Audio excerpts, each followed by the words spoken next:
The senior consultant started fixing my reports out loud like it was a community service announcement.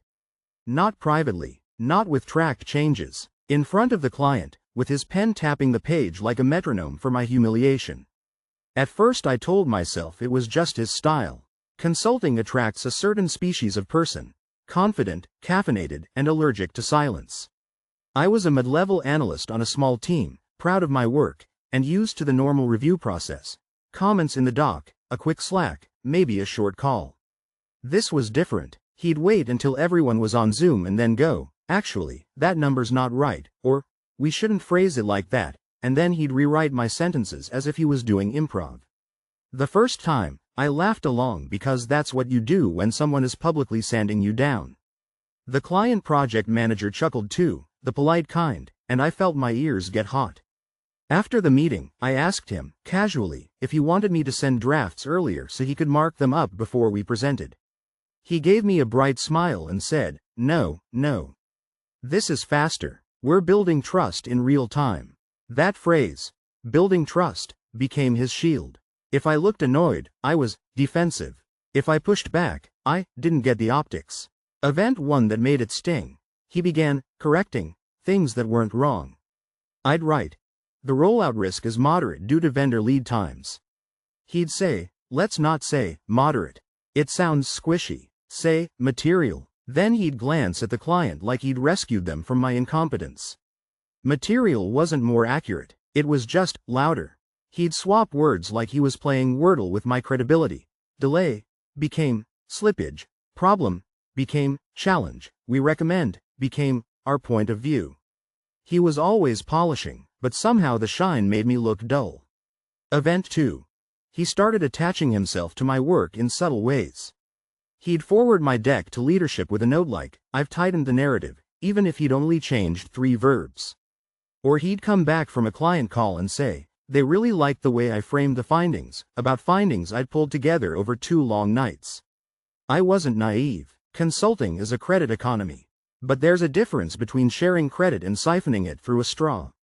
The third escalation was the worst because it was specific. We had a steering committee meeting with the client's VP, big deal.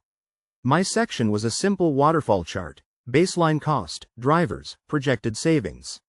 I'd double-checked the formulas, reconciled it against the finance workbook, and even had the assumptions in the appendix because I'd been burned before.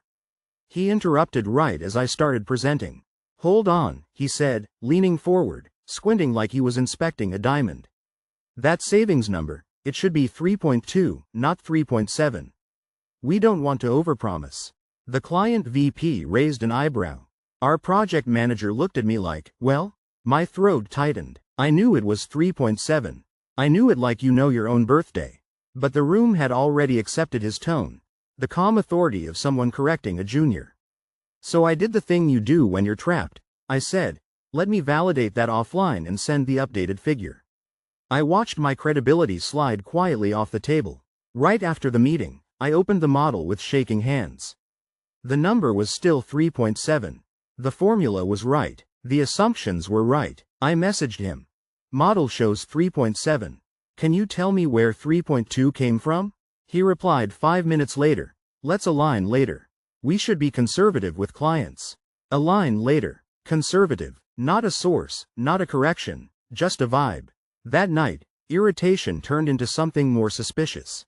I started replaying the last few weeks like a crime show where the detective realizes the clue was in the first scene. His corrections weren't improving accuracy. They were controlling the narrative. And he always did it in front of the person whose opinion mattered most at that moment.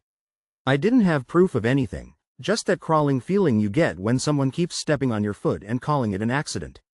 So I set a trap, but a boring consultant trap. For our next client meeting, I sent out the deck in advance with a clean PDF and a separate version stamped, draft, internal, in the file name. The internal one had one tiny, harmless inconsistency. A footnote that said the survey sample size was 312 instead of 321. It wouldn't change conclusions. It was the kind of typo someone might legitimately make. But I knew the real number, and the client had already seen the correct PDF. In the meeting, sure enough, he pounced. "Quick correction," he said smoothly.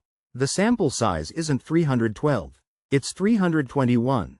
Important to be precise. He looked pleased with himself, like he'd just caught a bank error in his favor. The client PM blinked and said, "We have 321 in the version you sent yesterday." There was a tiny pause. Small, but you could feel it. The air got a little thinner. He laughed lightly. "Ah, great. Must have been an older copy floating around."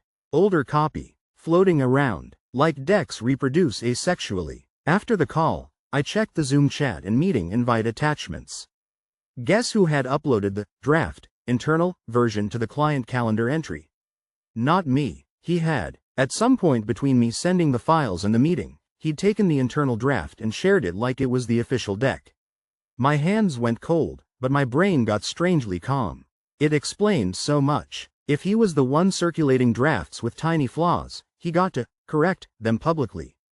He manufactured moments where he looked sharp and I looked careless. It wasn't just ego, it was positioning. Around that time, promotions were being discussed. Our leadership loved him. He was the senior face on the project. I was the numbers person in the background, which was fine until it wasn't. I gathered my receipts like I was building a case file. Email timestamps, attachment histories, version logs. I pulled the doc metadata showing when the internal draft had been generated.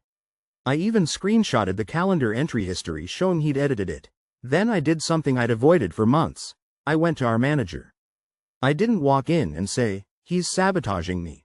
That would sound paranoid. I walked in and said, "We have a version control risk that's creating confusion in client meetings, and it's impacting credibility." I showed her the attachments. I kept my voice boring on purpose. She stared at the screen for a long time without speaking. When she finally looked up, her face had that careful neutrality managers get when they've just realized their team has been quietly on fire. She asked, "Have you discussed this with him directly?" I told her I'd asked for feedback privately multiple times and he insisted on correcting live. She nodded, still neutral, and said, "Leave it with me." 2 days later, we had a process refresh. Suddenly, all client-facing materials had to go through a shared folder with restricted permissions. Only the project manager could send external attachments. All decks needed a single owner and a final PDF export with a naming convention. On paper it was about efficiency. In practice, it removed his favorite stage. The next steering committee meeting felt like someone had turned off an annoying background noise I didn't realize I'd been living with. He tried once. He cleared his throat and said, "One quick tweak." Our manager cut in, polite but firm. "If there are changes, we'll capture them after the meeting and send a clean update. Let's stay on the agreed version." He smiled, but it didn't reach his eyes. Afterward, he started pinging me privately with comments instead. Normal comments. The kind you could accept or reject. The kind that didn't require an audience. The promotion cycle came and went. I didn't get promoted that round, which honestly hurt, but I did get something else. My manager started putting my name on deliverables in status updates. Analysis by me. Model built by me. It was small, but it was visible. A month later, he rolled off the project for another priority. That's how corporate consequences look when nobody wants a scene. I still think about how long I let it go because I wanted to be seen as easy to work with. In hindsight, he wasn't correcting my reports to help the client. He was correcting my reputation to help himself. And now I know the difference.